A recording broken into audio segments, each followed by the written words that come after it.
Hi, అందరికీ నమస్కారం. ఈ వీడియోలో నేను చూపిస్తుంది తిరుమల నడకదారిలో మనల్ని అబ్బురపరిచే విధంగా కొన్ని జంతువులు కనిపిస్తుంటాయి. దాంట్లో ప్రముఖంగా ఇక్కడ చూసినట్లయితే జింకలు.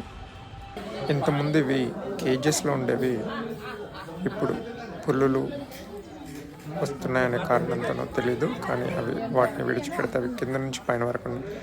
ఈ జంతువు పేరేంటో నాకు తెలియదండి, బట్ ఇదొక డిఫరెంట్గా ఉంది. ఇక్కడ చెప్పదలుచుకున్న ఏంటంటే తిరుమల తీతీ దేవాలు చాలా దగ్గరలో మెన్షన్ చేశారు జంతువులకు ఏం పెట్టరాదని, కానీ స్టిల్ జనాలు వాటికి వేస్తూ వాటిని ఇటువైపు మళ్ళిస్తున్నారు. సో మీరు ఎప్పుడైనా వెళ్తే అలా చేయకుండా ఉండండి. జంతువులకు వేయకూడదు అనేది వైల్డ్ ఎనిమల్స్, ఏనుగులు, అడవి పందులు, వాటిని మనుషుల మీదకి రాకుండా ఉండేందుకు చెప్తారు.